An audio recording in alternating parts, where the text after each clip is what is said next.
Part One of Boule de Suif by Guy de Maupassant. For several days in succession fragments of a defeated army had passed through the town.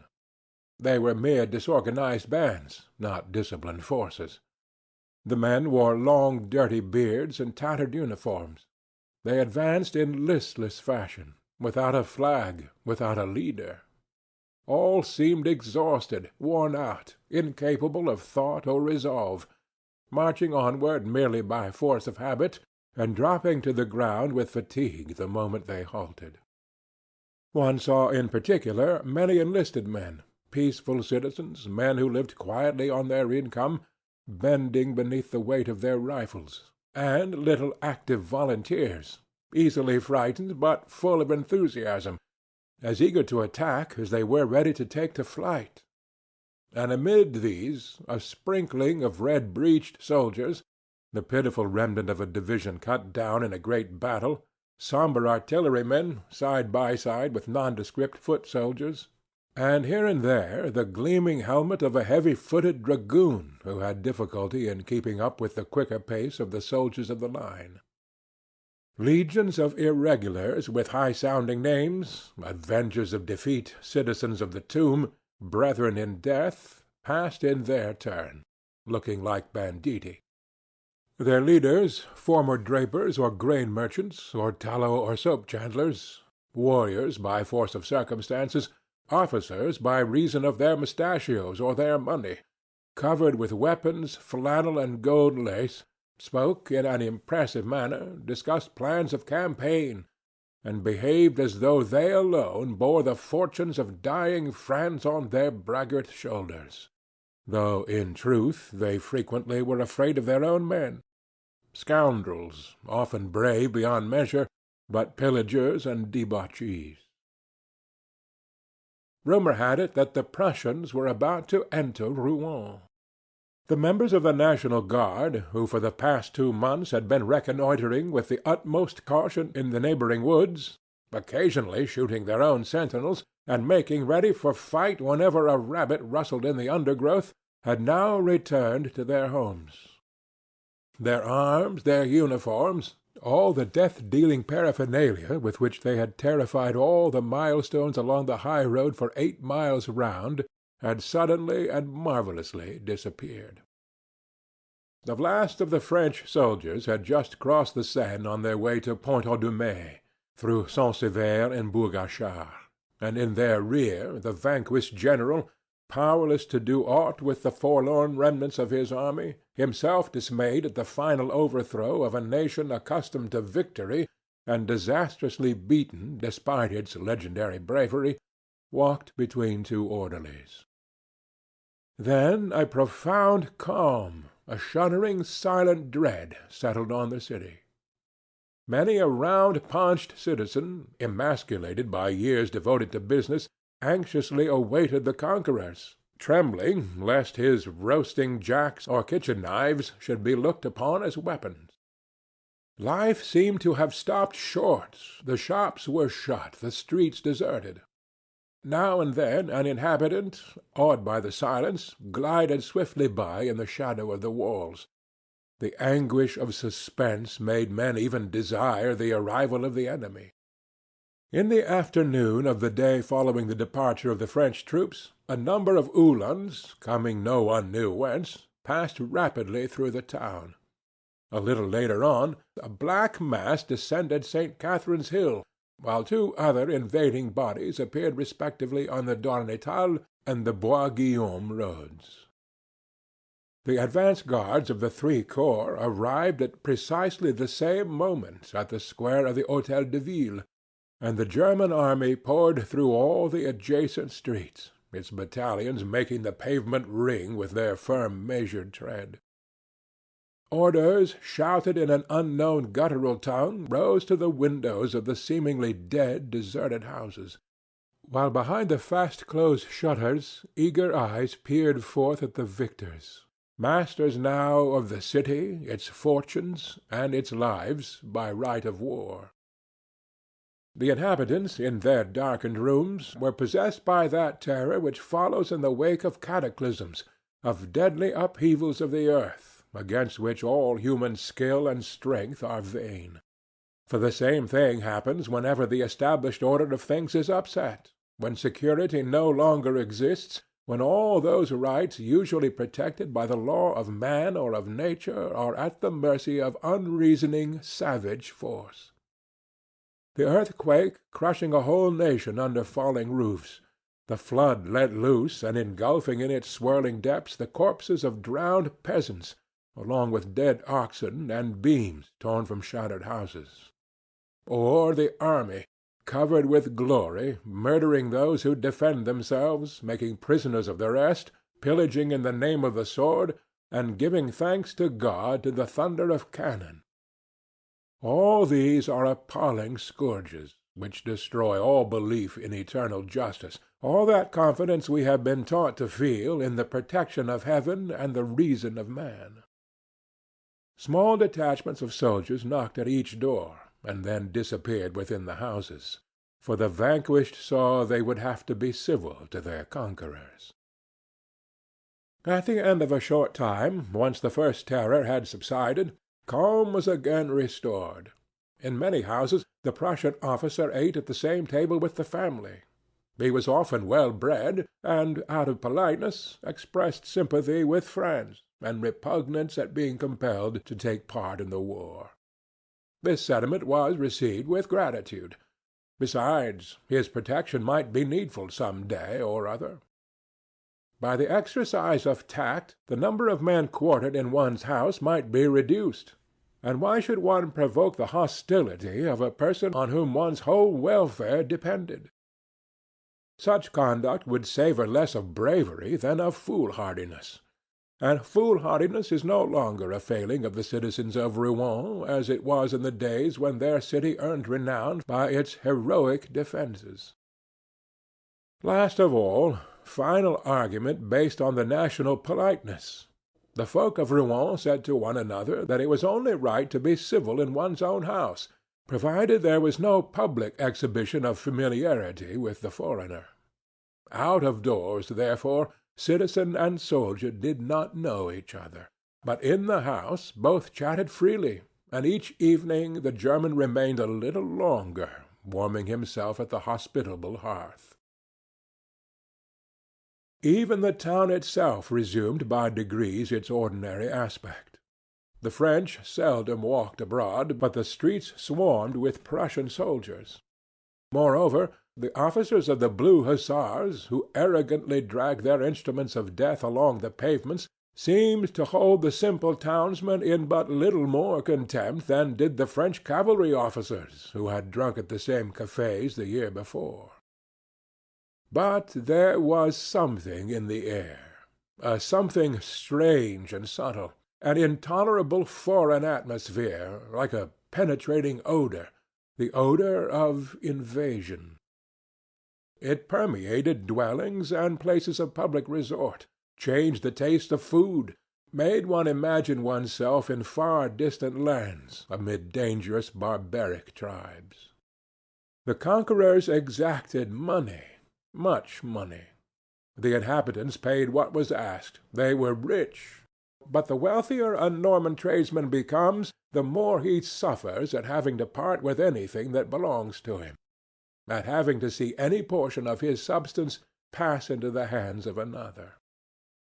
Nevertheless, within 6 or 7 miles of the town, along the course of the river as it flows onward to Croisset, Dieppedalle, and Biessart, boatmen and fishermen often haul to the surface of the water the body of a German, bloated in his uniform, killed by a blow from knife or club, his head crushed by a stone, or perchance pushed from some bridge into the stream below.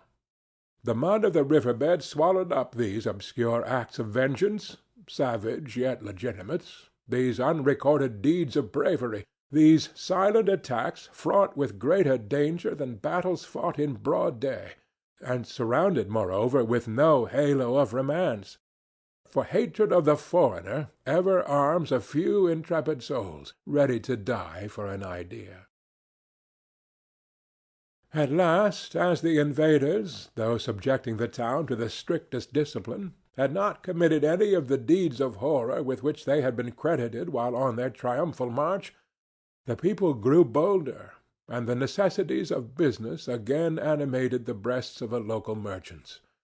Some of these had important commercial interests at Havre, occupied at present by the French army, and wished to attempt to reach that port by overland route to Dieppe, taking the boat from there. Through the influence of the German officers whose acquaintance they had made, they obtained a permit to leave town from the general in command. A large 4-horse coach having, therefore, been engaged for the journey, and 10 passengers having given in their names to the proprietor, they decided to start on a certain Tuesday morning before daybreak to avoid attracting a crowd. The ground had been frozen hard for some time past, and about 3 o'clock on Monday afternoon large black clouds from the north shed their burden of snow uninterruptedly all through that evening and night. At 4:30 in the morning the travellers met in the courtyard of the Hôtel de Normandie, where they were to take their seats in the coach. They were still half asleep and shivering with cold under their wraps. They could see one another but indistinctly in the darkness, and the mountain of heavy winter wraps in which each was swathed made them look like a gathering of obese priests in their long cassocks. But 2 men recognized each other. A third accosted them, and the 3 began to talk. "I am bringing my wife," said one. "So am I." "And I too." The first speaker added, "We shall not return to Rouen, and if the Prussians approach Havre, we will cross to England." All 3, it turned out, had made the same plans, being of similar disposition and temperament. Still the horses were not harnessed. A small lantern carried by a stable boy emerged now and then from one dark doorway to disappear immediately in another. The stamping of horses' hoofs, deadened by the dung and straw of the stable, was heard from time to time, and from inside the building issued a man's voice, talking to the animals and swearing at them.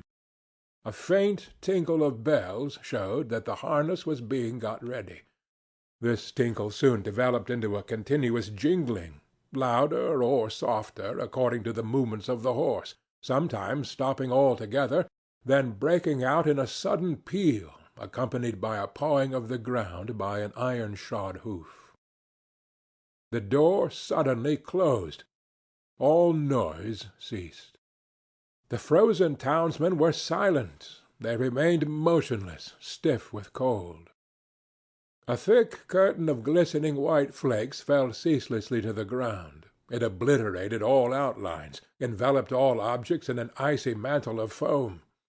Nothing was to be heard throughout the length and breadth of the silent winter-bound city save the vague, nameless rustle of falling snow, a sensation rather than a sound, the gentle mingling of light atoms which seemed to fill all space, to cover the whole world.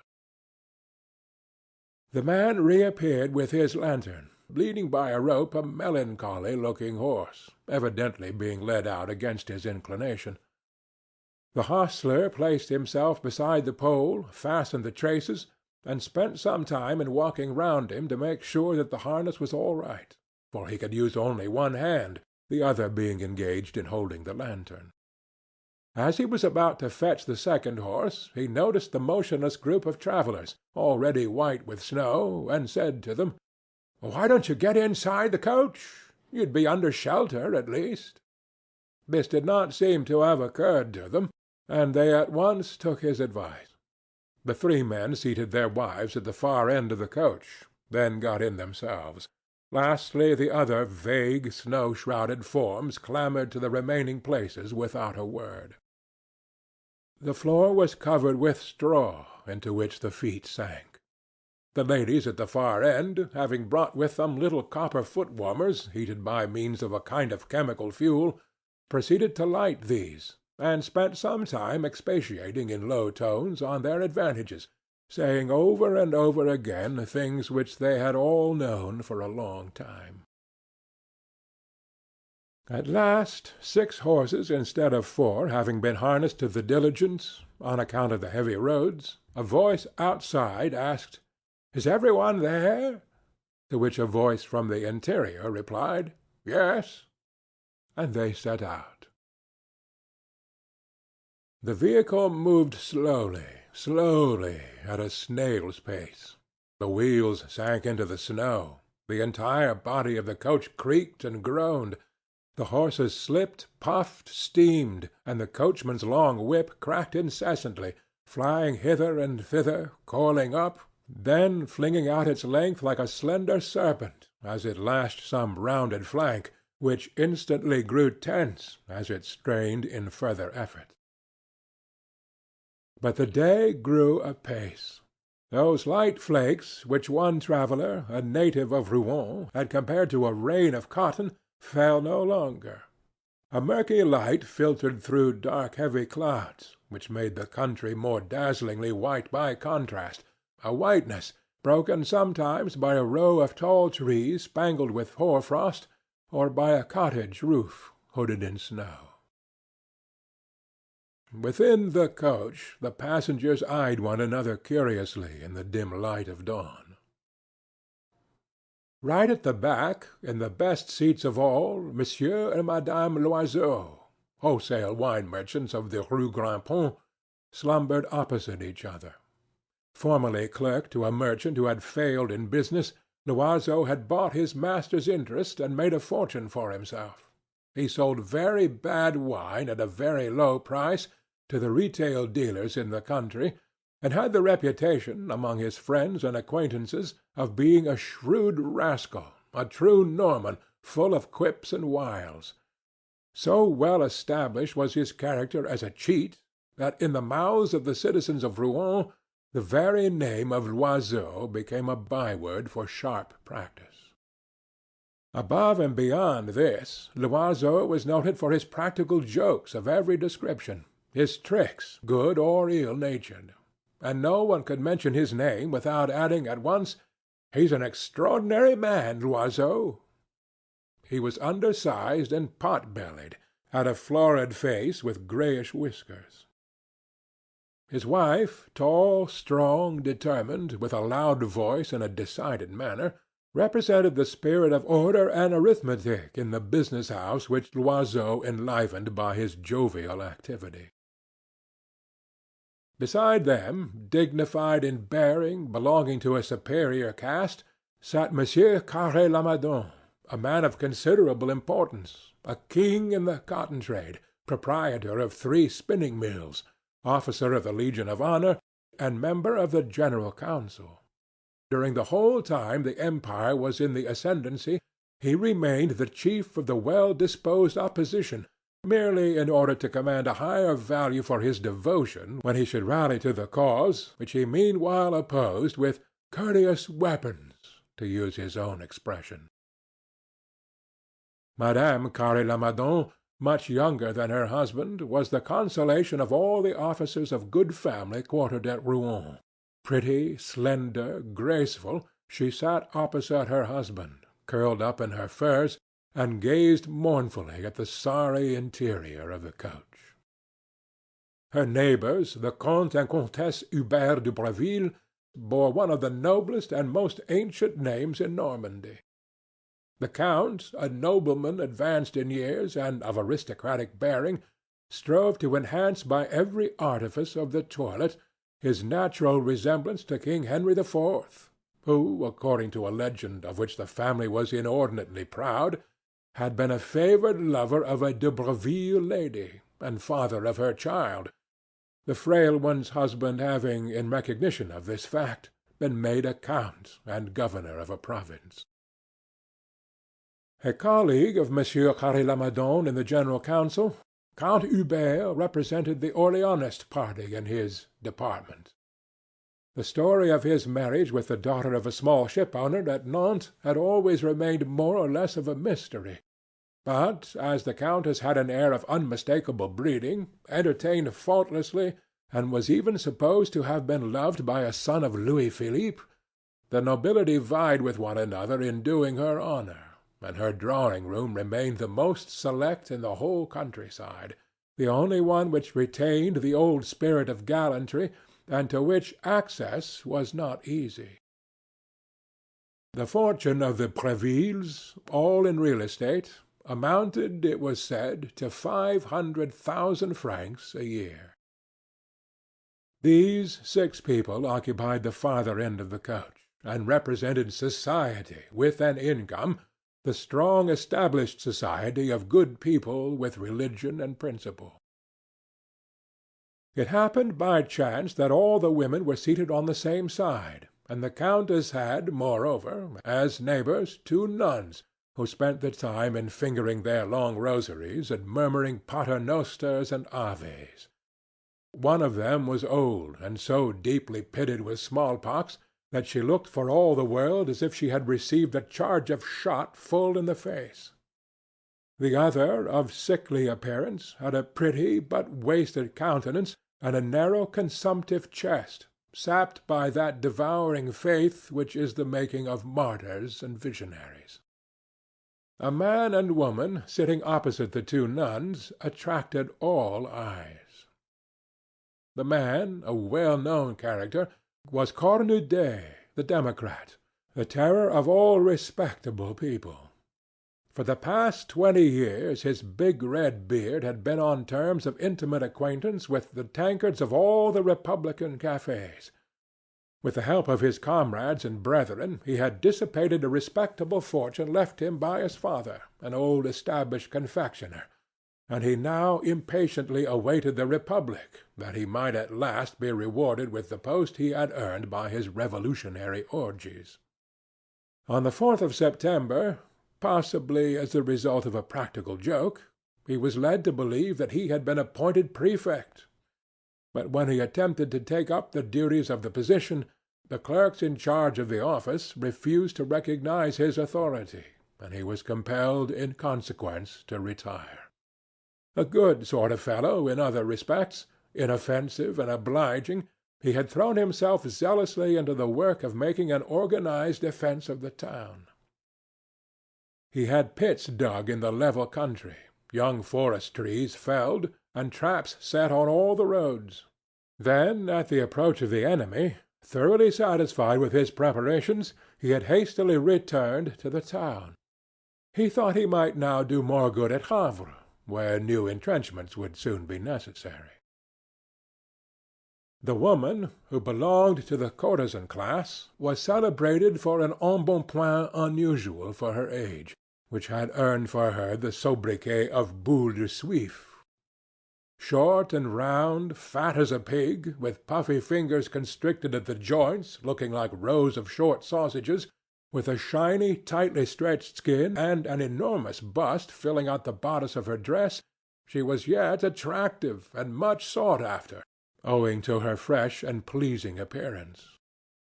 Her face was like a crimson apple, a peony bud just bursting into bloom. She had 2 magnificent dark eyes, fringed with thick, heavy lashes, which cast a shadow into their depths. Her mouth was small, ripe, kissable, and was furnished with the tiniest of white teeth.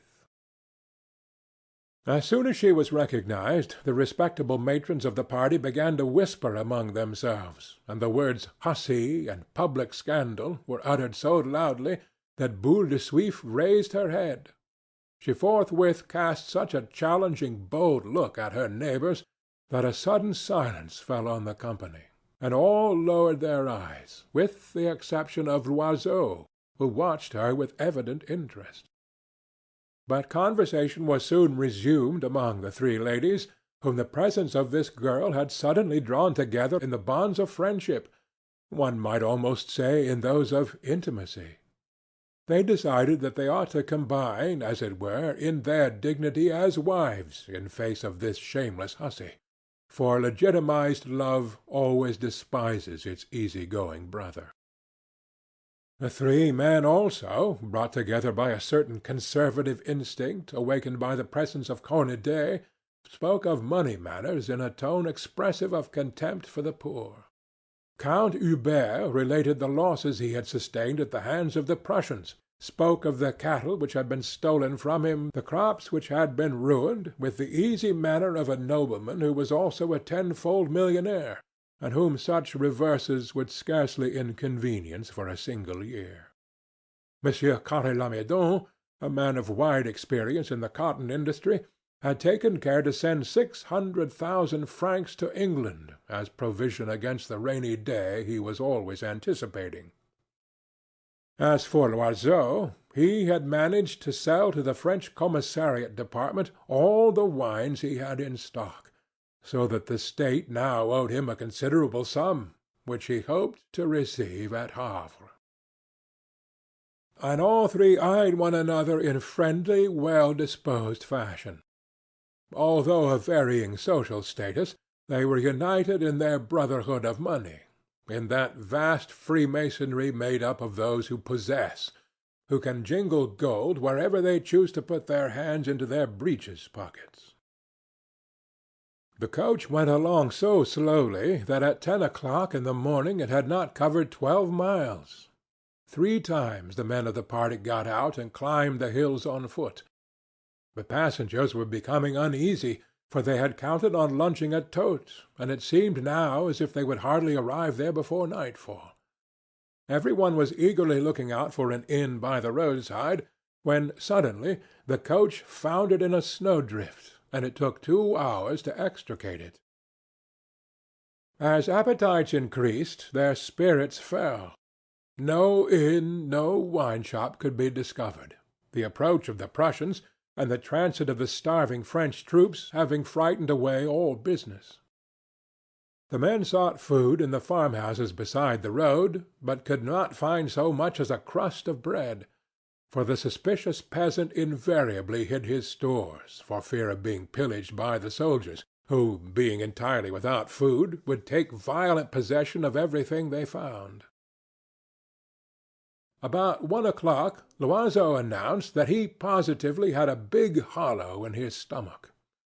They had all been suffering in the same way for some time, and the increasing gnawings of hunger had put an end to all conversation. Now and then some one yawned, another followed his example, and each in turn, according to his character, breeding, and social position, yawned, either quietly or noisily, placing his hand before the gaping void whence issued breath condensed into vapor. Several times Boule de Suif stooped, as if searching for something under her petticoats. She would hesitate a moment, look at her neighbors, and then quietly sit upright again. All faces were pale and drawn. Loiseau declared he would give 1,000 francs for a knuckle of ham.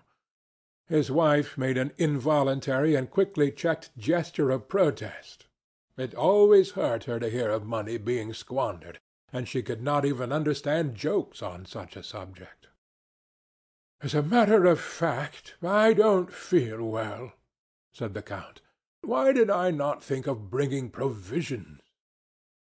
Each one reproached himself in similar fashion. Cornudet, however, had a bottle of rum, which he offered to his neighbors. They all coldly refused except Loiseau, who took a sip and returned the bottle with thanks, saying, "That's good stuff. It warms one up and cheats the appetite."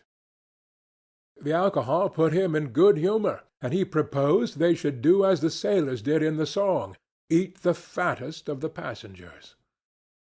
This indirect allusion to Boule de Suif shocked the respectable members of the party. No one replied, only Cornudet smiled. The 2 good sisters had ceased to mumble their rosary, and with hands enfolded in their wide sleeves, sat motionless, their eyes steadfastly cast down, doubtless offering up as a sacrifice to heaven the suffering it had sent them. At last, at 3 o'clock, as they were in the midst of an apparently limitless plain, with not a single village in sight, Boule de Suif stooped quickly, and drew from underneath the seat a large basket covered with a white napkin. From this she extracted first of all a small earthenware plate and a silver drinking-cup. then an enormous dish containing 2 whole chickens cut into joints and embedded in jelly. The basket was seen to contain other good things, pies, fruit, dainties of all sorts, provisions in fine for a 3 days' journey, rendering their owner independent of wayside inns. The necks of 4 bottles protruded from among the food. She took a chicken wing and began to eat it daintily, together with one of those rolls called in Normandy régence. All looks were directed toward her. An odor of food filled the air, causing nostrils to dilate, mouths to water, and jaws to contract painfully. The scorn of the ladies for this disreputable female grew positively ferocious. They would have liked to kill her, or throw her and her drinking-cup, her basket and her provisions, out of the coach into the snow of the road below. But Loiseau's gaze was fixed greedily on the dish of chicken.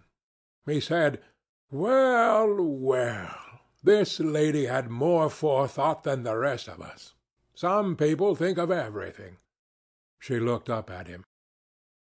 "Would you like some, sir? It is hard to go on fasting all day." He bowed. "Upon my soul, I can't refuse. I cannot hold out another minute. All is fair in war-time, is it not, madame?" And casting a glance on those around, he added, "At times like this it is very pleasant to meet with obliging people." He spread a newspaper over his knees to avoid soiling his trousers, and with a pocket-knife he always carried, helped himself to a chicken leg coated with jelly, which he thereupon proceeded to devour. Then Boule de Suif, in low, humble tones, invited the nuns to partake of her repast. They both accepted the offer unhesitatingly, and after a few stammered words of thanks began to eat quickly, without raising their eyes. Neither did Cornudet refuse his neighbor's offer, and in combination with the nuns, a sort of table was formed by opening out the newspaper over the 4 pairs of knees. Mouths kept opening and shutting, ferociously masticating and devouring the food. Loiseau, in his corner, was hard at work, and in low tones urged his wife to follow his example. She held out for a long time, but overstrained nature gave way at last. Her husband, assuming his politest manner, asked their charming companion if he might be allowed to offer Madame Loiseau a small helping. "Why, certainly, sir," she replied with an amiable smile, holding out the dish. When the first bottle of claret was opened, some embarrassment was caused by the fact that there was only 1 drinking-cup, but this was passed from one to another after being wiped. Cornudet alone, doubtless in a spirit of gallantry, raised to his own lips that part of the rim which was still moist from those of his fair neighbor. Then, surrounded by people who were eating, and well-nigh suffocated by the odor of food, the Comte and Comtesse de Breville and Monsieur and Madame Carré-Lamadon endured that hateful form of torture which has perpetuated the name of Tantalus. All at once the manufacturer's young wife heaved a sigh which made every one turn and look at her. She was white as the snow without. Her eyes closed, her head fell forward. She had fainted. Her husband, beside himself, implored the help of his neighbors. No one seemed to know what to do until the elder of the 2 nuns, raising the patient's head, placed Boule de Suif's drinking-cup to her lips and made her swallow a few drops of wine. The pretty invalid moved, opened her eyes, smiled, and declared in a feeble voice that she was all right again. But to prevent a recurrence of the catastrophe, the nun made her drink a cupful of claret, adding, "It's just hunger. That's what is wrong with you." Then Boule de Suif, blushing and embarrassed, stammered, looking at the 4 passengers who were still fasting. "Mon Dieu! If I might offer these ladies and gentlemen—" She stopped short, fearing a snub. But Loiseau continued, "Hang it all! In such a case as this we are all brothers and sisters, and ought to assist each other. Come, come, ladies, don't stand on ceremony, for goodness' sake. Do we even know whether we shall find a house in which to pass the night? At our present rate of going, we shan't be at Totes till midday tomorrow." They hesitated, no one daring to be the first to accept. But the Count settled the question. He turned toward the abashed girl, and in his most distinguished manner said, "We accept gratefully, madame." As usual, it was only the first step that cost. This Rubicon once crossed, they set to work with a will. The basket was emptied. It still contained a pâté de foie gras, a lark pie, a piece of smoked tongue, croissant pears, Pont l'Evêque gingerbread, fancy cakes, and a cup full of pickled gherkins and onions, Boule de Suif, like all women, being very fond of indigestible things. They could not eat this girl's provisions without speaking to her. So they began to talk, stiffly at first, then, as she seemed by no means forward, with greater freedom. Madame de Breville and Carré-Lamadon, who were accomplished women of the world, were gracious and tactful. The Countess especially displayed that amiable condescension characteristic of great ladies whom no contact with baser mortals can sully, and was absolutely charming. But the sturdy Madame Loiseau, who had the soul of a gendarme, continued morose, speaking little and eating much. Conversation naturally turned on the war. Terrible stories were told about the Prussians, deeds of bravery were recounted of the French, and all these people who were fleeing themselves were ready to pay homage to the courage of their compatriots. Personal experiences soon followed, and Boule de Suif related, with genuine emotion, and with that warmth of language not uncommon in women of her class and temperament, how it came about that she had left Rouen. "I thought at first that I should be able to stay," she said. "My house was well stocked with provisions, and it seemed better to put up with feeding a few soldiers than to banish myself goodness knows where. But when I saw these Prussians, it was too much for me. My blood boiled with rage. I wept the whole day for very shame. Oh, if only I had been a man! I looked at them from my window, the fat swine with their pointed helmets, and my maid held my hands to keep me from throwing my furniture down on them. Then some of them were quartered on me. I flew at the throat of the first one who entered. They are just as easy to strangle as other men, and I'd have been the death of that one if I hadn't been dragged away from him by my hair. I had to hide after that, and as soon as I could get an opportunity, I left the place. And here I am." She was warmly congratulated. She rose in the estimation of her companions, who had not been so brave, and Cornudet listened to her with the approving and benevolent smile of an apostle, the smile a priest might wear in listening to a devotee praising God. For long-bearded democrats of his type have a monopoly of patriotism, just as priests have a monopoly of religion. He held forth in turn with dogmatic self-assurance, in the style of the proclamations daily pasted on the walls of the town, winding up with a specimen of stump oratory in which he reviled "that besotted fool of Louis Napoleon." But Boule de Suif was indignant, for she was an ardent Bonapartist. She turned as red as a cherry, and stammered in her wrath, "I'd just like to have seen you in his place, you and your sort. There would have been a nice mix-up. Oh, yes, it was you who betrayed that man. It would be impossible to live in France if we were governed by such rascals as you." Cornudet, unmoved by this tirade, still smiled a superior contemptuous smile, and one felt that high words were impending, when the Count interposed, and, not without difficulty, succeeded in calming the exasperated woman, saying that all sincere opinions ought to be respected.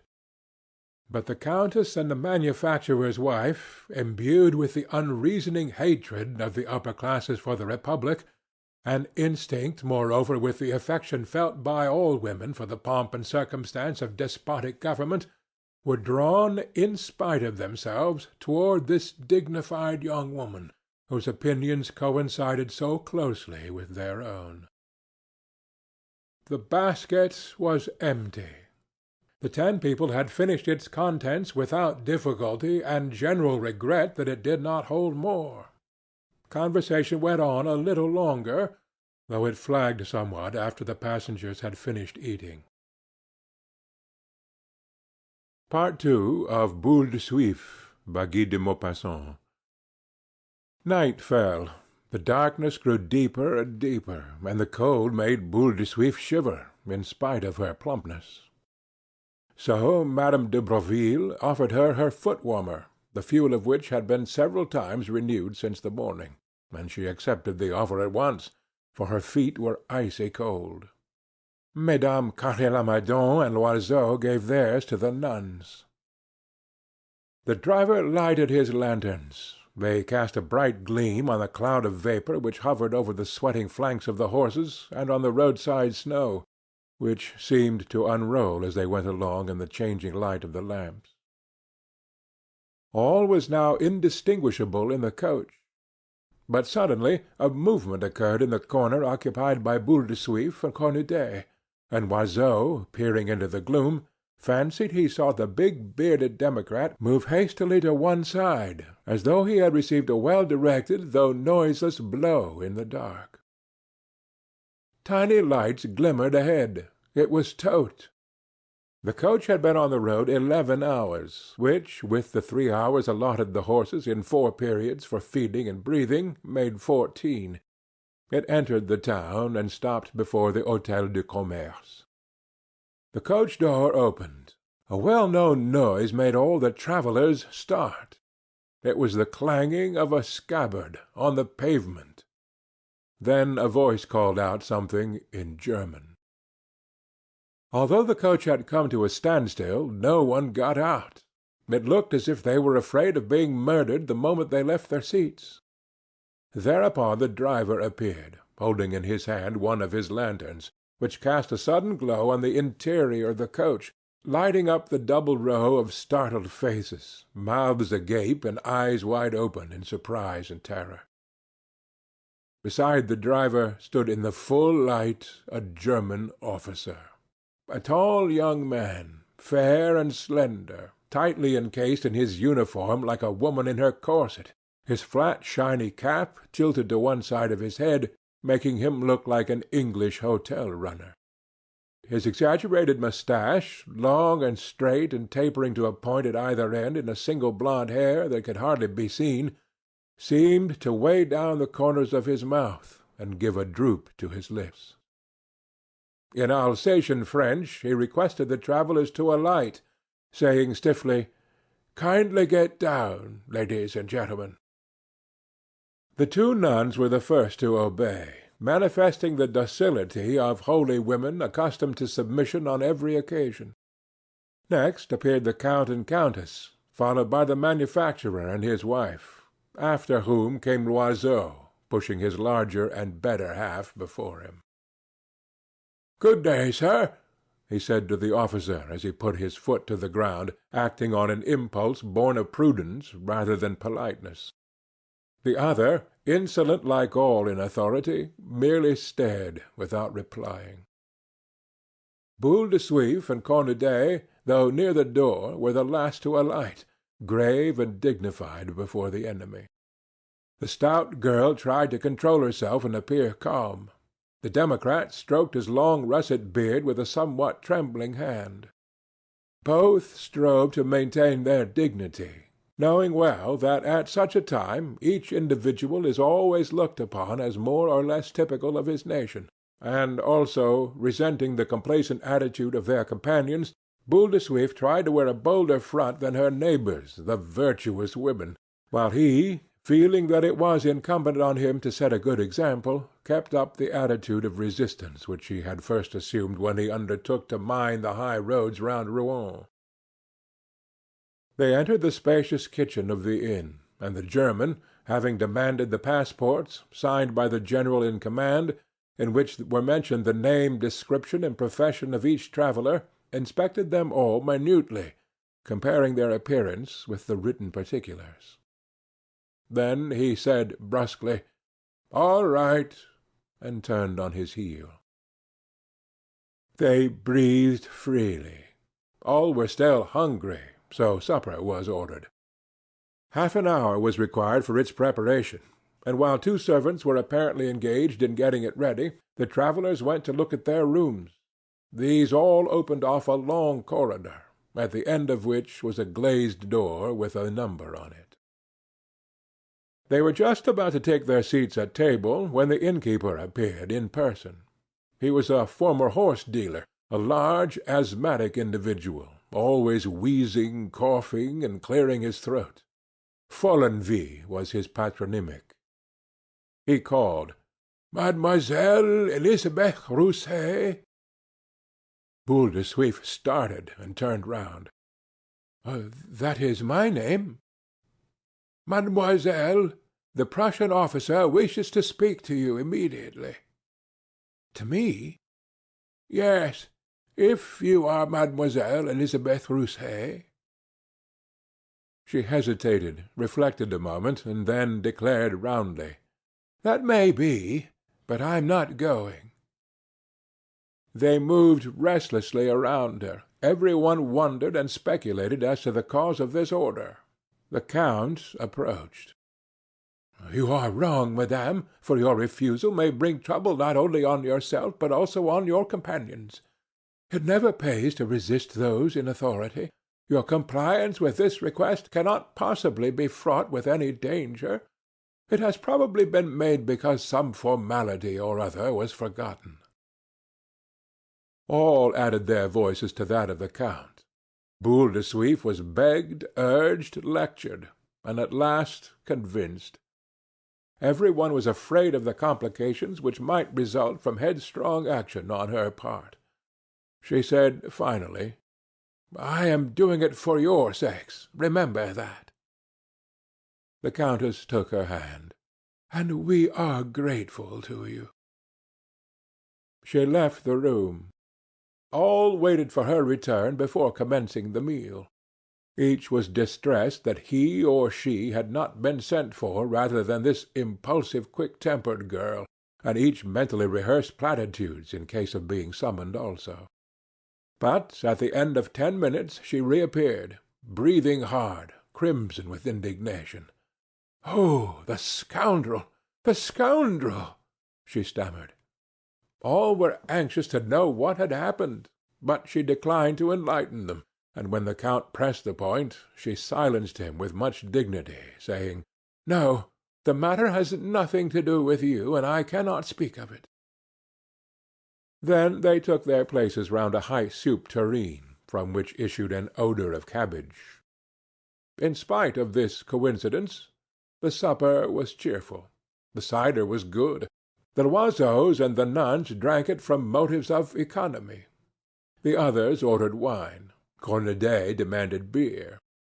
He had his own fashion of uncorking the bottle and making the beer foam, gazing at it as he inclined his glass, and then raised it to a position between the lamp and his eye, that he might judge of its color. When he drank, his great beard, which matched the color of his favorite beverage, seemed to tremble with affection. His eyes positively squinted in the endeavor not to lose sight of the beloved glass, and he looked for all the world as if he were fulfilling the only function for which he was born.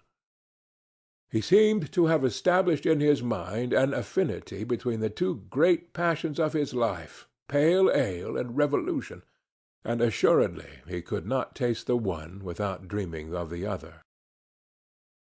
Monsieur and Madame Follenvie dined at the end of the table. The man, wheezing like a broken-down locomotive, was too short-winded to talk when he was eating. But the wife was not silent a moment. She told how the Prussians had impressed her on her arrival, what they did, what they said, execrating them in the first place because they cost her money, and in the second because she had 2 sons in the army. She addressed herself principally to the countess, flattered at the opportunity of talking to a lady of quality. Then she lowered her voice and began to broach delicate subjects. Her husband interrupted her from time to time, saying, "You would do well to hold your tongue, Madame Follenvie." But she took no notice of him, and went on. "Yes, madame, these Germans do nothing but eat potatoes and pork, and then pork and potatoes, and don't imagine for a moment that they are clean. No, indeed. And if only you saw them drilling for hours, indeed for days together. They all collect in a field. Then they do nothing but march backward and forward and wheel this way and that. If only they would cultivate the land, or remain at home and work on their high roads. Really, madame, these soldiers are of no earthly use. Poor people have to feed and keep them, only in order that they may learn how to kill. True, I am only an old woman with no education, but when I see them wearing themselves out marching about from morning till night, I say to myself, when there are people who make discoveries that are of use to people, why should others take so much trouble to do harm? Really now, isn't it a terrible thing to kill people, whether they are Prussians or English or Poles or French? If we revenge ourselves on any one who injures us, we do wrong and are punished for it. But when our sons are shot down like partridges, that is all right, and decorations are given to the man who kills the most. No, indeed, I shall never be able to understand it." Cornudet raised his voice. "War is a barbarous proceeding when we attack a peaceful neighbor, but it is a sacred duty when undertaken in defense of one's country." The old woman looked down. "Yes, it's another matter when one acts in self-defense. But would it not be better to kill all the kings, seeing that they make war just to amuse themselves?" Cornudet's eyes kindled. "Bravo, citizens!" he said. Monsieur Carré-Lamadon was reflecting profoundly. Although an ardent admirer of great generals, the peasant woman's sturdy common sense made him reflect on the wealth which might accrue to a country by the employment of so many idle hands now maintained at a great expense, of so much unproductive force, if they were employed in those great industrial enterprises which it will take centuries to complete. But Loiseau, leaving his seat, went over to the innkeeper and began chatting in a low voice. The big man chuckled, coughed, sputtered. His enormous carcass shook with merriment at the pleasantries of the other, and he ended by buying 6 casks of claret from Loiseau to be delivered in spring, after the departure of the Prussians. The moment supper was over, every one went to bed, worn out with fatigue. But Loiseau, who had been making his observations on the sly, sent his wife to bed, and amused himself by placing first his ear and then his eye to the bedroom keyhole, in order to discover what he called the mysteries of the corridor. At the end of about an hour he heard a rustling, peeped out quickly, and caught sight of Boule de Suif, looking more rotund than ever in a dressing-gown of blue cashmere trimmed with white lace. She held a candle in her hand, and directed her steps to the numbered door at the end of the corridor. But one of the side doors was partly opened, and when, at the end of a few minutes, she returned, Cornudet in his shirt-sleeves followed her. They spoke in low tones, then stopped short. Boule de Suif seemed to be stoutly denying him admission to her room. Unfortunately, Loiseau could not at first hear what they said. But toward the end of the conversation they raised their voices, and he caught a few words. Cornudet was loudly insistent. "How silly you are! What does it matter to you?" he said. She seemed indignant, and replied, "No, my good man, There are times when one does not do that sort of thing. Besides, in this place it would be shameful." Apparently he did not understand, and asked the reason. Then she lost her temper and her caution, and raising her voice still higher, said, "Why? Can't you understand why? When there are Prussians in the house, perhaps even in the very next room." He was silent. The patriotic shame of this wanton, who could not suffer herself to be caressed in the neighborhood of the enemy, must have roused his dormant dignity, for after bestowing on her a simple kiss, he crept softly back to his room. Loiseau, much edified, capered round the bedroom before taking his place beside his slumbering spouse. Then silence reigned throughout the house. But soon there arose from some remote part, it might easily have been either cellar or attic, a stertorous, monotonous, regular snoring, a dull, prolonged rumbling, varied by tremors like those of a boiler under pressure of steam. Monsieur Follenvie had gone to sleep. As they had decided on starting at 8 o'clock the next morning, every one was in the kitchen at that hour. But the coach, its roof covered with snow, stood by itself in the middle of the yard, without either horses or driver. They sought the latter in the stables, coach-houses, and barns, but in vain. So the men of the party resolved to scour the country for him, and sallied forth. They found themselves in the square, with the church at the farther side, and to the right and left low-roofed houses, where there were some Prussian soldiers. The first soldier they saw was peeling potatoes. The second, farther on, was washing out at a barber's shop. Another, bearded to the eyes, was fondling a crying infant and dangling it on his knees to quiet it. And the stout peasant women, whose men-folk were for the most part at the war, were, by means of signs, telling their obedient conquerors what work they were to do: chop wood, prepare soup, grind coffee. One of them was even doing the washing for his hostess, an infirm old grandmother. The count, astonished at what he saw, questioned the beadle who was coming out of the presbytery. The old man answered, "Oh, these men are not at all a bad sort. They are not Prussians, I am told. They come from somewhere farther off, I don't exactly know where. And they have all left wives and children behind them. They are not fond of war either, you may be sure. I am sure they are mourning for the men where they come from, just as we do here. And the war causes them just as much unhappiness as it does us. As a matter of fact, things are not so very bad here just now, because the soldiers do no harm, and work just as if they were in their own homes. You see, sir, poor folk always help one another. It is the great ones of this world who make war."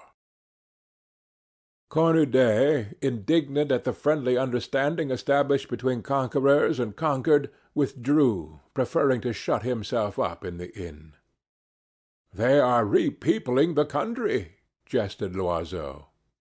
"They are undoing the harm they have done," said Monsieur Carré-Lamadon gravely. But they could not find the coach-driver. At last he was discovered in the village café, fraternizing cordially with the officer's orderly. "Were you not told to harness the horses at 8 o'clock?" demanded the count. "Oh, yes, but I've had different orders since." "What orders?" "Not to harness at all." "Who gave you such orders?" "Why, the Prussian officer." "But why?" "I don't know. Go and ask him. I am forbidden to harness the horses, so I don't harness them, that's all." "Did he tell you so himself?" "No, sir. The innkeeper gave me the order from him." "When?" "Last evening, just as I was going to bed." The three men returned in a very uneasy frame of mind. They asked for Monsieur Follenvie, but the servant replied that on account of his asthma he never got up before 10 o'clock.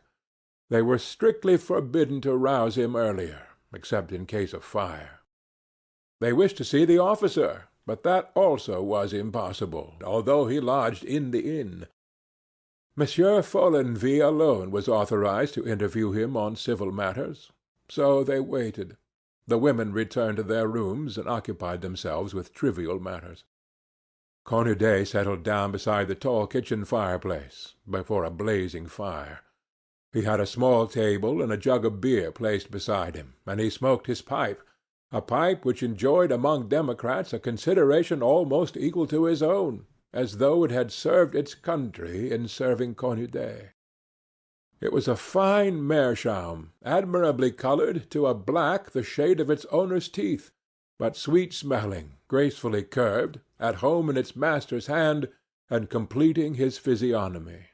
And Cornudet sat motionless, his eyes fixed now on the dancing flames, now on the froth which crowned his beer, and after each draught he passed his long thin fingers with an air of satisfaction through his long greasy hair, as he sucked the foam from his moustache.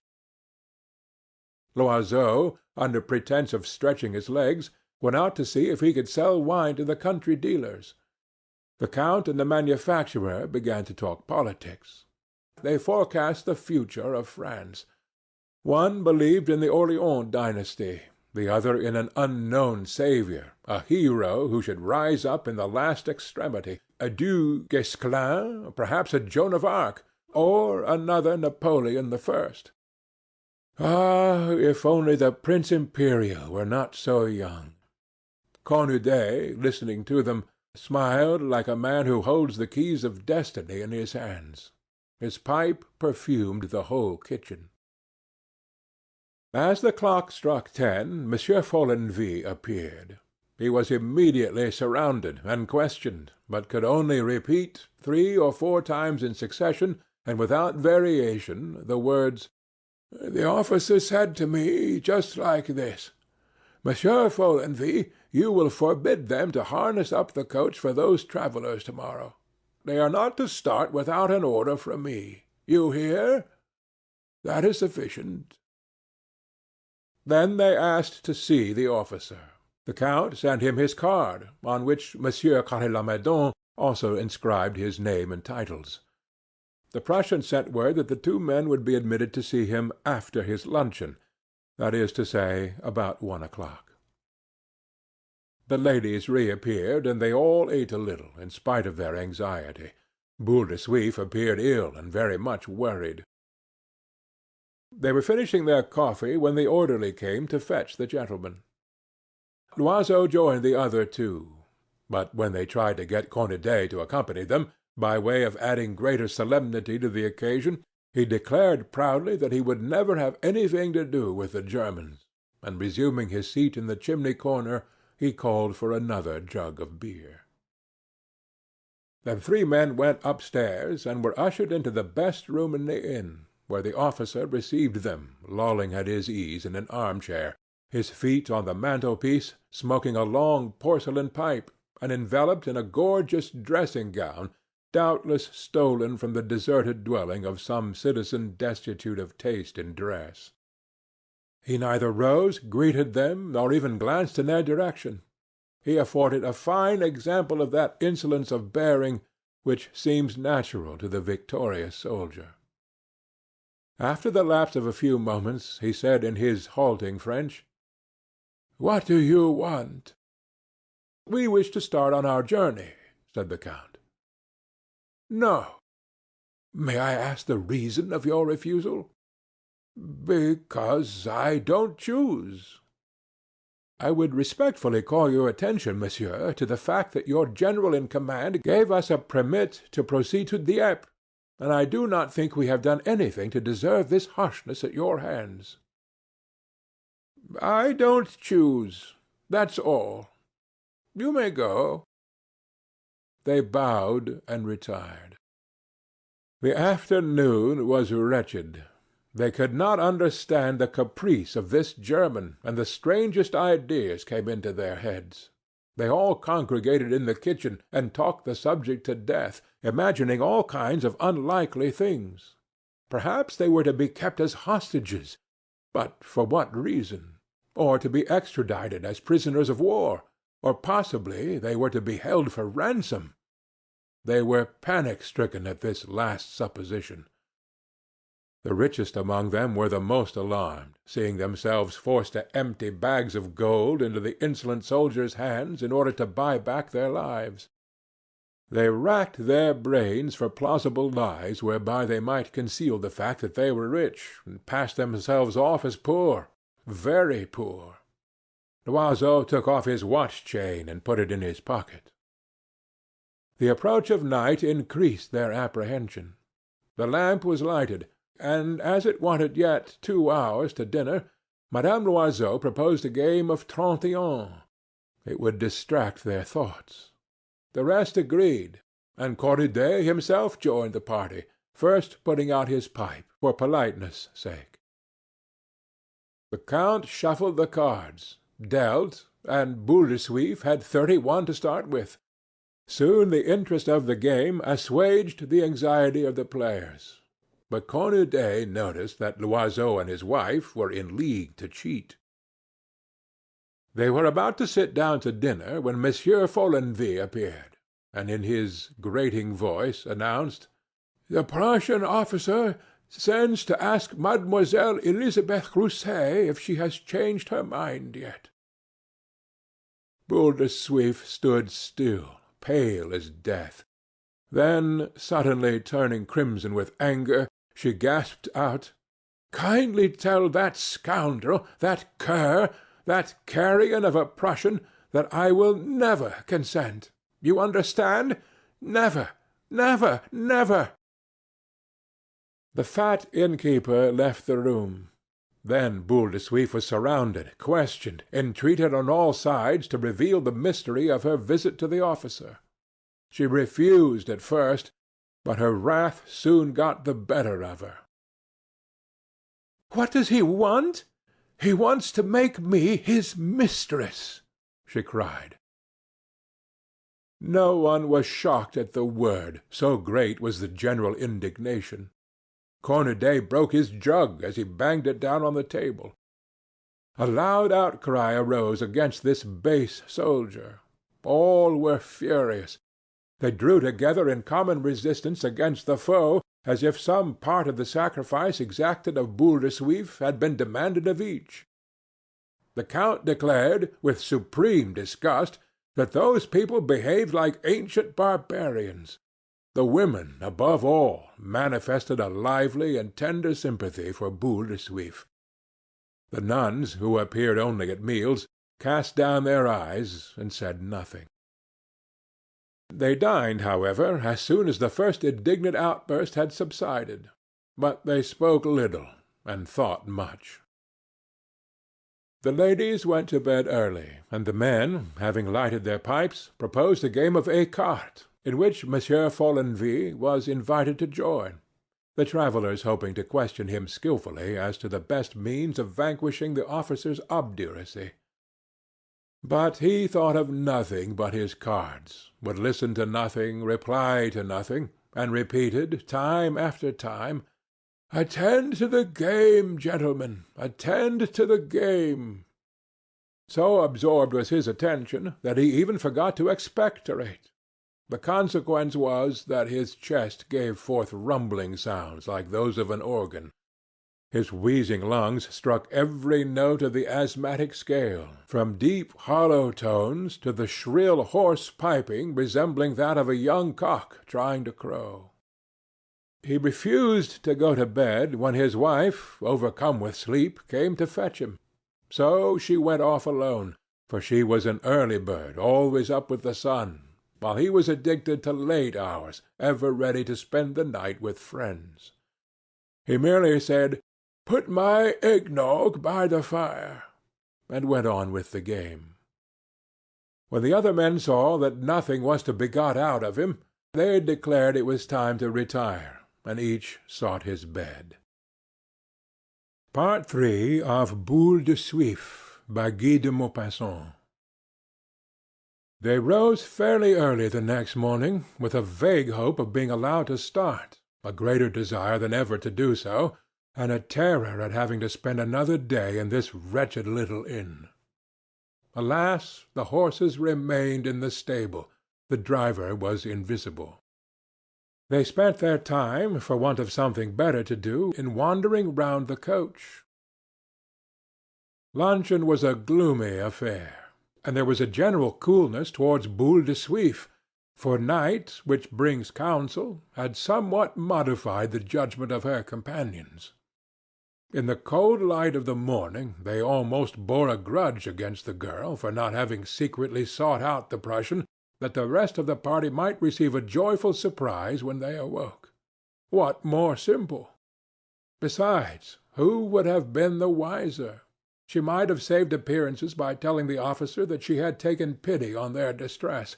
Such a step would be of so little consequence to her. But no one as yet confessed to such thoughts. In the afternoon, seeing that they were all bored to death, the count proposed a walk in the neighborhood of the village.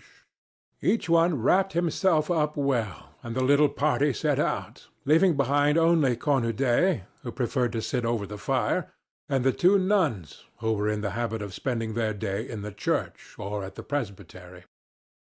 The cold, which grew more intense each day, almost froze the noses and ears of the pedestrians. Their feet began to pain them, so that each step was a penance, and when they reached the open country, it looked so mournful and depressing, in its limitless mantle of white, that they all hastily retraced their steps, with bodies benumbed and hearts heavy. The four women walked in front, and the three men followed a little in the rear. Loiseau, who saw perfectly well how matters stood, asked suddenly if that trollop were going to keep them waiting much longer in this God-forsaken spot. The count, always courteous, replied that they could not exact so painful a sacrifice from any woman, and that the first move must come from herself. Monsieur Carré-Lamadon remarked that if the French, as they talked of doing, made a counter-attack by way of Dieppe, their encounter with the enemy must inevitably take place at Totes. This reflection made the other two anxious. "Supposing we escape on foot?" said Loiseau. The count shrugged his shoulders. "How can you think of such a thing in this snow, and with our wives? Besides, we should be pursued at once, overtaken in 10 minutes, and brought back as prisoners at the mercy of the soldiery." This was true enough. They were silent. The ladies talked of dress, but a certain constraint seemed to prevail among them. Suddenly, at the end of the street, the officer appeared. His tall, wasp-like uniformed figure was outlined against the snow which bounded the horizon, and he walked knees apart with that motion peculiar to soldiers, who are always anxious not to soil their carefully polished boots. He bowed as he passed the ladies, then glanced scornfully at the men, who had sufficient dignity not to raise their hats, though Loiseau made a movement to do so. Boule de Suif flushed crimson to the ears, and the three married women felt unalterably humiliated at being met thus by the soldier in company with the girl whom he had treated with such scant ceremony. Then they began to talk about him, his figure and his face. Madame Carré-Lamadon, who had known many officers, and judged them as a connoisseur, thought him not at all bad-looking. She even regretted that he was not a Frenchman, because in that case he would have made a very handsome hussar, with whom all the women would assuredly have fallen in love. When they were once more within doors, they did not know what to do with themselves. Sharp words even were exchanged apropos of the merest trifles. The silent dinner was quickly over, and each one went to bed early in the hope of sleeping and thus killing time. They came down next morning with tired faces and irritable tempers. The women scarcely spoke to Boule de Suif. A church bell summoned the faithful to a baptism. Boule de Suif had a child being brought up by peasants at Yvetot. She did not see him once a year, and never thought of him, but the idea of a child who was about to be baptized induced a sudden wave of tenderness for her own, and she insisted on being present at the ceremony.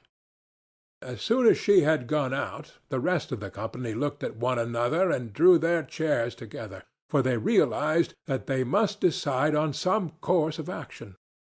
Loiseau had an inspiration. He proposed that they should ask the officer to detain Boule de Suif only, and to let the rest depart on their way. Monsieur Follenvie was entrusted with this commission, but he returned to them almost immediately. The German, who knew human nature, had shown him the door. He intended to keep all the travellers until his condition had been complied with. Whereupon Madame Loiseau's vulgar temperament broke bounds. "We are not going to die of old age here," she cried. "Since it's that vixen's trade to behave so with men, I don't see that she has any right to refuse one more than another. I may as well tell you she took any lover she could at Rouen, even coachman. Yes, indeed, madame, the coachman at the prefecture. I know it for a fact, for he buys his wine of us. And now that it is a question of getting us out of difficulty, she puts on virtuous airs, the drab. For my part, I think this officer has behaved very well. Why, there are 3 others of us, and any one of them he would undoubtedly have preferred. But no, he contents himself with a girl who is common property. He respects married women. Just think, he is master here. He had only to say, 'I wish it,' and he might have taken us by force, with the help of his soldiers." The 2 other women shuddered. The eyes of pretty Madame Carré-Lamadon glistened, and she grew pale, as if the officer were indeed in the act of laying violent hands on her. The men, who had been discussing the subject among themselves, drew near. Loiseau, in a state of furious resentment, was for delivering up that miserable woman, bound hand and foot, into the enemy's power. But the count, descended from 3 generations of ambassadors, and endowed, moreover, with the lineaments of a diplomat, was in favor of more tactful measures. "We must persuade her," he said. Then they laid their plans. The women drew together. They lowered their voices, and the discussion became general, each giving his or her opinion. But the conversation was not in the least coarse. The ladies in particular were adepts at delicate phrases and charming subtleties of expression to describe the most improper things. A stranger would have understood none of their allusions, so guarded was the language they employed. But seeing that the thin veneer of modesty with which every woman of the world is furnished goes but a very little way below the surface, they began rather to enjoy this unedifying episode, and at bottom were hugely delighted, feeling themselves in their element, furthering the schemes of lawless love with the gusto of a gourmand cook who prepares supper for another. Their gaiety returned of itself, so amusing at last did the whole business seem to them. The count uttered several rather risky witticisms, but so tactfully were they said that his audience could not help smiling. Loiseau, in turn, made some considerably broader jokes, but no one took offence, and the thought expressed with such brutal directness by his wife was uppermost in the minds of all. "Since it's the girl's trade, why should she refuse this man more than another?" Dainty Madame Carré-Lamadon seemed to think, even, that in Boule de Suif's place she would be less inclined to refuse him than another. The blockade was as carefully arranged as if they were investing a fortress. Each agreed on the role which he or she was to play, the arguments to be used, the manoeuvres to be executed. They decided on the plan of campaign, the stratagems they were to employ, and the surprise attacks which would reduce this human citadel and force it to receive the enemy within its walls. But Cornudet remained apart from the rest, taking no share in the plot.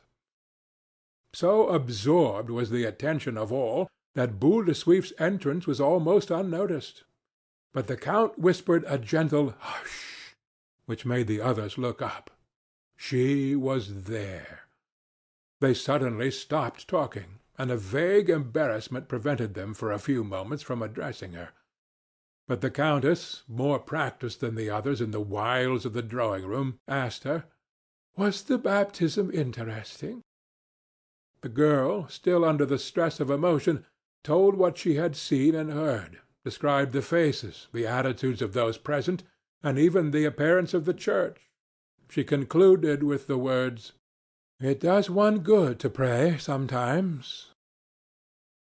Until lunch-time the ladies contented themselves with being pleasant to her, so as to increase her confidence and make her amenable to their advice. As soon as they took their seats at table, the attack began. First they opened a vague conversation on the subject of self-sacrifice. Ancient examples were quoted, Judith and Holofernes, then, irrationally enough, Lucrece and Sextus, Cleopatra and the hostile generals whom she reduced to abject slavery by a surrender of her charms. Next was recounted an extraordinary story, born of the imagination of these ignorant millionaires, which told how the matrons of Rome seduced Hannibal, his lieutenants, and all his mercenaries at Capua. They held up to admiration all those women who from time to time have arrested the victorious progress of conquerors, made of their bodies a field of battle, a means of ruling, a weapon, who have vanquished by their heroic caresses hideous and detested beings, and sacrificed their chastity to vengeance and devotion. All was said with due restraint and regard for propriety, the effect heightened now and then by an outburst of forced enthusiasm calculated to excite emulation. A listener would have thought at last that the one role of woman on earth was a perpetual sacrifice of her person, a continual abandonment of herself to the caprices of hostile soldiery. The two nuns seemed to hear nothing, and to be lost in thought. Boule de Suif also was silent. During the whole afternoon she was left to her reflections. But instead of calling her Madame, as they had done hitherto, her companions addressed her simply as Mademoiselle, without exactly knowing why, but as if desirous of making her descend a step in the esteem she had won, and forcing her to realize her degraded position. Just as soup was served, Monsieur Follenvie reappeared, repeating his phrase of the evening before. "A Prussian officer sends to ask if Mademoiselle Elisabeth Rousset has changed her mind." Boule de Suif answered briefly, "No, monsieur." But at dinner the coalition weakened. Loiseau made 3 unfortunate remarks. Each was cudgelling his brains for further examples of self-sacrifice, and could find none, when the countess, possibly without ulterior motive, and moved simply by a vague desire to do homage to religion, began to question the elder of the two nuns on the most striking facts in the lives of the saints. Now it fell out that many of these had committed acts which would be crimes in our eyes, but the Church readily pardons such deeds when they are accomplished for the glory of God or the good of mankind. This was a powerful argument, and the countess made the most of it. Then, whether by reasons of a tacit understanding, a thinly veiled act of complaisance, such as those who wear the ecclesiastical habit excel in, or whether merely as the result of sheer stupidity, a stupidity admirably adapted to further their designs, the old nun rendered formidable aid to the conspirator. They had thought her timid. She proved herself bold, talkative, bigoted. She was not troubled by the ins and outs of casuistry. Her doctrines were as iron bars. Her faith knew no doubt. Her conscience no scruples. She looked on Abraham's sacrifice as natural enough, for she herself would not have hesitated to kill both father and mother if she had received a divine order to that effect. And nothing, in her opinion, could displease our Lord, provided the motive were praiseworthy. The countess, putting to good use the consecrated authority of her unexpected ally, led her on to make a lengthy and edifying paraphrase of that axiom enunciated by a certain school of moralists, "The end justifies the means." "Then, sister," she asked, "you think God accepts all methods, and pardons the act when the motive is pure?" "Undoubtedly, madam. An action reprehensible in itself often derives merit from the thought which inspires it." And in this wise they talked on, fathoming the wishes of God, predicting his judgments, describing him as interested in matters which assuredly concern him but little. All was said with the utmost care and discretion, but every word uttered by the holy woman in her nun's garb weakened the indignant resistance of the courtesan. Then the conversation drifted somewhat, and the nun began to talk of the convents of her order, of her superior, of herself, and of her fragile little neighbor, Sister Saint Nicephore. They had been sent for from Havre to nurse the hundreds of soldiers who were in hospitals, stricken with smallpox. She described these wretched invalids and their malady, and while they themselves were detained on their way by the caprices of the Prussian officer, scores of Frenchmen might be dying whom they would otherwise have saved. For the nursing of soldiers was the old nun's specialty. She had been in the Crimea, in Italy, in Austria, and as she told the story of her campaigns, she revealed herself as one of those holy sisters of the fife and drum who seemed designed by nature to follow camps, to snatch the wounded from amid the strife of battle, and to quell with a word, more effectually than any general, the rough and insubordinate troopers. A masterful woman, her seamed and pitted face itself an image of the devastations of war. No one spoke when she had finished, for fear of spoiling the excellent effect of her words. As soon as the meal was over, the travellers retired to their rooms, whence they emerged the following day at a late hour of the morning. Luncheon passed off quietly. The seed sown the preceding evening was being given time to germinate and bring forth fruit. In the afternoon the countess proposed a walk. Then the count, as had been arranged beforehand, took Boule de Suif's arm, and walked with her at some distance behind the rest. He began talking to her in that familiar, paternal, slightly contemptuous tone which men of his class adopt in speaking to women like her, calling her "my dear child," and talking down to her from the height of his exalted social position and stainless reputation. He came straight to the point. "So you prefer to leave us here, exposed like yourself to all the violence which would follow on a repulse of the Prussian troops, rather than consent to surrender yourself, as you have done so many times in your life?" The girl did not reply. He tried kindness, argument, sentiment. He still bore himself as count, even while adopting, when desirable, an attitude of gallantry, and making pretty, nay, even tender speeches. He exalted the service she would render them, spoke of their gratitude, then, suddenly using the familiar thou, "And you know, my dear, he could boast then of having made a conquest of a pretty girl such as he won't often find in his own country." Boule de Suif did not answer, and joined the rest of the party. As soon as they returned, she went to her room, and was seen no more. The general anxiety was at its height. What would she do? If she still resisted, how awkward for them all! The dinner hour struck. They waited for her in vain.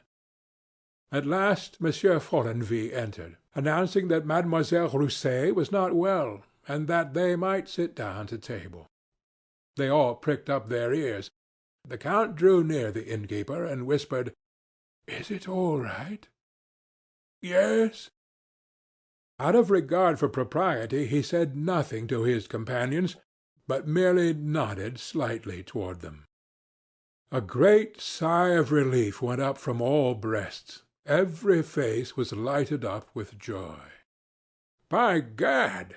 shouted Loiseau, I'll stand champagne all round, if there's any to be found in this place."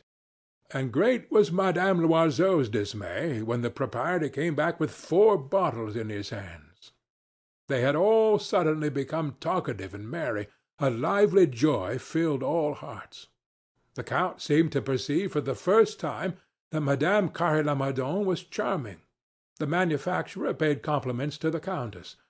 The conversation was animated, sprightly, witty, and although many of the jokes were in the worst possible taste, all the company were amused by them, and none offended, indignation being dependent, like other emotions, on surroundings. And the mental atmosphere had gradually become filled with gross imaginings and unclean thoughts. At dessert, even the women indulged in discreetly worded allusions. Their glances were full of meaning. They had drunk much. The count, who even in his moments of relaxation preserved a dignified demeanor, hit on a much appreciated comparison of the condition of things with the termination of a winter spent in the icy solitude of the North Pole, and the joy of shipwrecked mariners who at last perceive a southward track opening out before their eyes. Loiseau, fairly in his element, rose to his feet, holding aloft a glass of champagne. "I drink to our deliverance," he shouted. All stood up and greeted the toast with acclamation. Even the 2 good sisters yielded to the solicitations of the ladies and consented to moisten their lips with the foaming wine, which they had never before tasted. They declared it was like effervescent lemonade, but with a pleasanter flavor. "It is a pity," said Loiseau, "that we have no piano. We might have had a quadrille." Cornudet had not spoken a word or made a movement. He seemed plunged in serious thoughts, and now and then tugged furiously at his great beard, as if trying to add still further to its length. At last, toward midnight, when they were about to separate, Loiseau, whose gait was far from steady, suddenly slapped him on the back, saying thickly, "You're not jolly to-night. Why are you so silent, old man?" Cornudet threw back his head, cast one swift and scornful glance over the assemblage, and answered, "I tell you all, you have done an infamous thing." He rose, reached for the door, and repeating, "Infamous!" disappeared. A chill fell on all.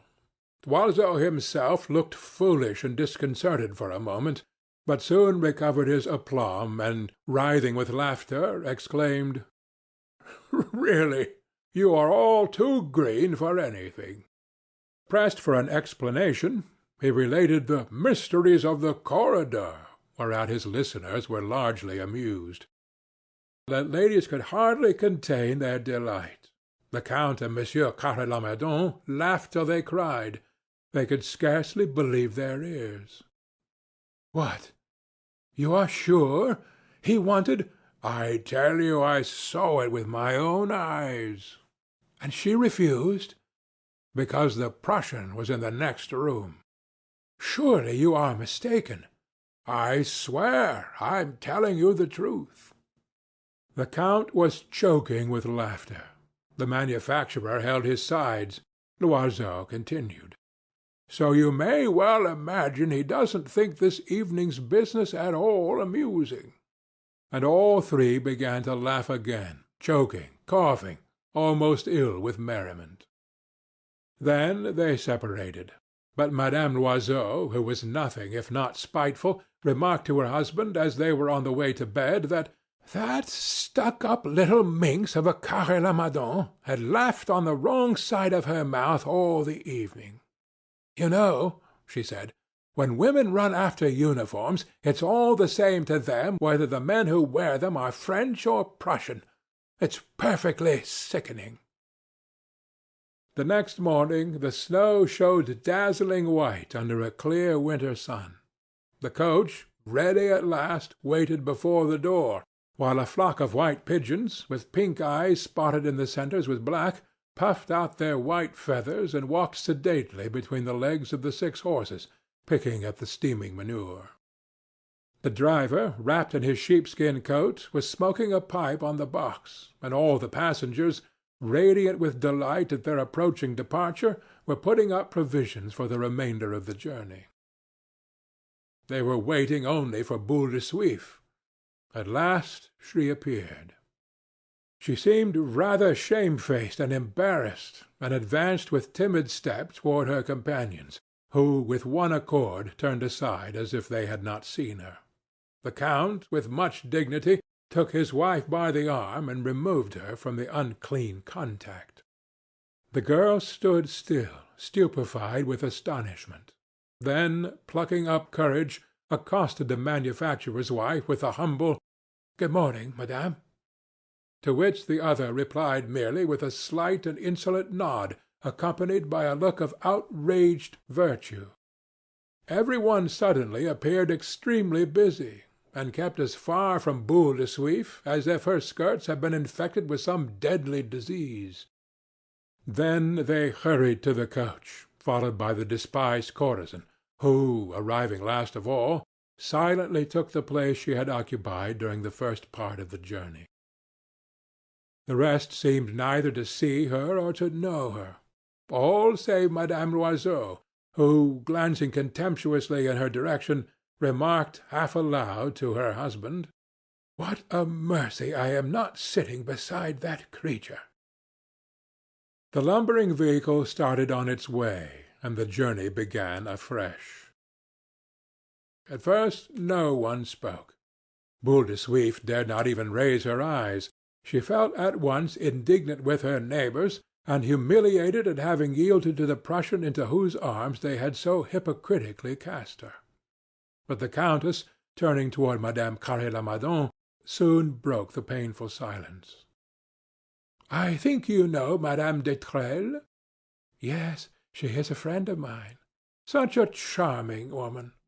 "Delightful, exceptionally talented, and an artist to the finger-tips. She sings marvellously and draws to perfection."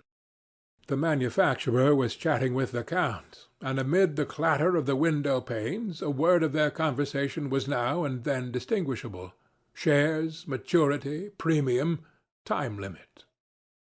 Loiseau, who had abstracted from the inn the time-worn pack of cards, thick with the grease of 5 years' contact with half-wiped-off tables, started a game of bézique with his wife. The good sisters, taking up simultaneously the long rosaries hanging from their waists, made the sign of the cross and began to mutter in unison interminable prayers, their lips moving ever more and more swiftly, as if they sought which should outdistance the other in the race of orisons. From time to time they kissed a medal and crossed themselves anew, then resumed their rapid and unintelligible murmur. Cornudet sat still, lost in thought. At the end of 3 hours Loiseau gathered up the cards, and remarked that he was hungry. His wife thereupon produced a parcel, tied with string, from which she extracted a piece of cold veal. This she cut into neat thin slices, and both began to eat. "We may as well do the same," said the Countess. The rest agreed, and she unpacked the provisions which had been prepared for herself, the Count, and the Carré-Lamadon. In one of these oval dishes, the lids of which are decorated with an earthenware hare, by way of showing that a game pie lies within, was a succulent delicacy consisting of the brown flesh of the game, larded with strokes of bacon and flavored with other meats chopped fine. A solid wedge of Gruyère cheese, which had been wrapped in a newspaper, bore the imprint "Items of News" on its rich oily surface. The two good sisters brought to light a hunk of sausage smelling strongly of garlic, and Cornudet, plunging both hands at once into the capacious pockets of his loose overcoat, produced from one 4 hard-boiled eggs, and from the other a crust of bread. He removed the shells, threw them into the straw beneath his feet, and began to devour the eggs, letting morsels of the bright yellow yolk fall in his mighty beard, where they looked like stars. Boule de Suif, in the haste and confusion of her departure, had not thought of anything, and stifling with rage, she watched all these people placidly eating. At first, ill-suppressed wrath shook her whole person, and she opened her lips to shriek the truth at them, to overwhelm them with a volley of insults. But she could not utter a word, so choked was she with indignation. No one looked at her, no one thought of her. She felt herself swallowed up in the scorn of these virtuous creatures, who had first sacrificed, then rejected her as a thing useless and unclean. Then she remembered her big basket, full of the good things they had so greedily devoured. The 2 chickens coated in jelly, the pies, the pears, the 4 bottles of claret, and her fury broke forth like a cord that is overstrained, and she was on the verge of tears. She made terrible efforts at self-control, drew herself up, swallowed the sobs which choked her, but the tears rose nevertheless, shone at the brink of her eyelids, and soon 2 heavy drops coursed slowly down her cheeks. Others followed more quickly, like water filtering from a rock, and fell one after another on her rounded bosom. She sat upright with a fixed expression, her face pale and rigid, hoping desperately that no one saw her give way. But the countess noticed that she was weeping, and with a sign drew her husband's attention to the fact. He shrugged his shoulders as if to say, "Well, what of it? It's not my fault." Madame Loiseau chuckled triumphantly, and murmured, "She's weeping for shame." The 2 nuns had betaken themselves once more for their prayers, first wrapping the remainder of their sausage in paper. Then Cornudet, who was digesting his eggs, stretched his long legs under the opposite seat, threw himself back, folded his arms, smiled like a man who had just thought of a good joke, and began to whistle the Marseillaise. The faces of his neighbors clouded. The popular air evidently did not find favor with them. They grew nervous and irritable, and seemed ready to howl as a dog does at the sound of a barrel-organ. Cornudet saw the discomfort he was creating, and whistled the louder. Sometimes he even hummed the words. Amour sacré de la patrie, conduis son tien, ô brave vengeur. Liberté, liberté, chérie, combats avec tes défenseurs, combats avec tes défenseurs. The coach progressed more swiftly, the snow being harder now, and all the way to Dieppe, during the long dreary hours of the journey, first in the gathering dusk, then in the thick darkness, raising his voice above the rumbling of the vehicle, Cornudet continued with fierce obstinacy his vengeful and monotonous whistling, forcing his weary and exasperated hearers to follow the song from end to end, to recall every word of every line, as each was repeated over and over again with untiring persistency. And Boule de Suif still wept, and sometimes a sob she could not restrain was heard in the darkness between 2 verses of the song. End of Boule de Suif, by Guy de Maupassant.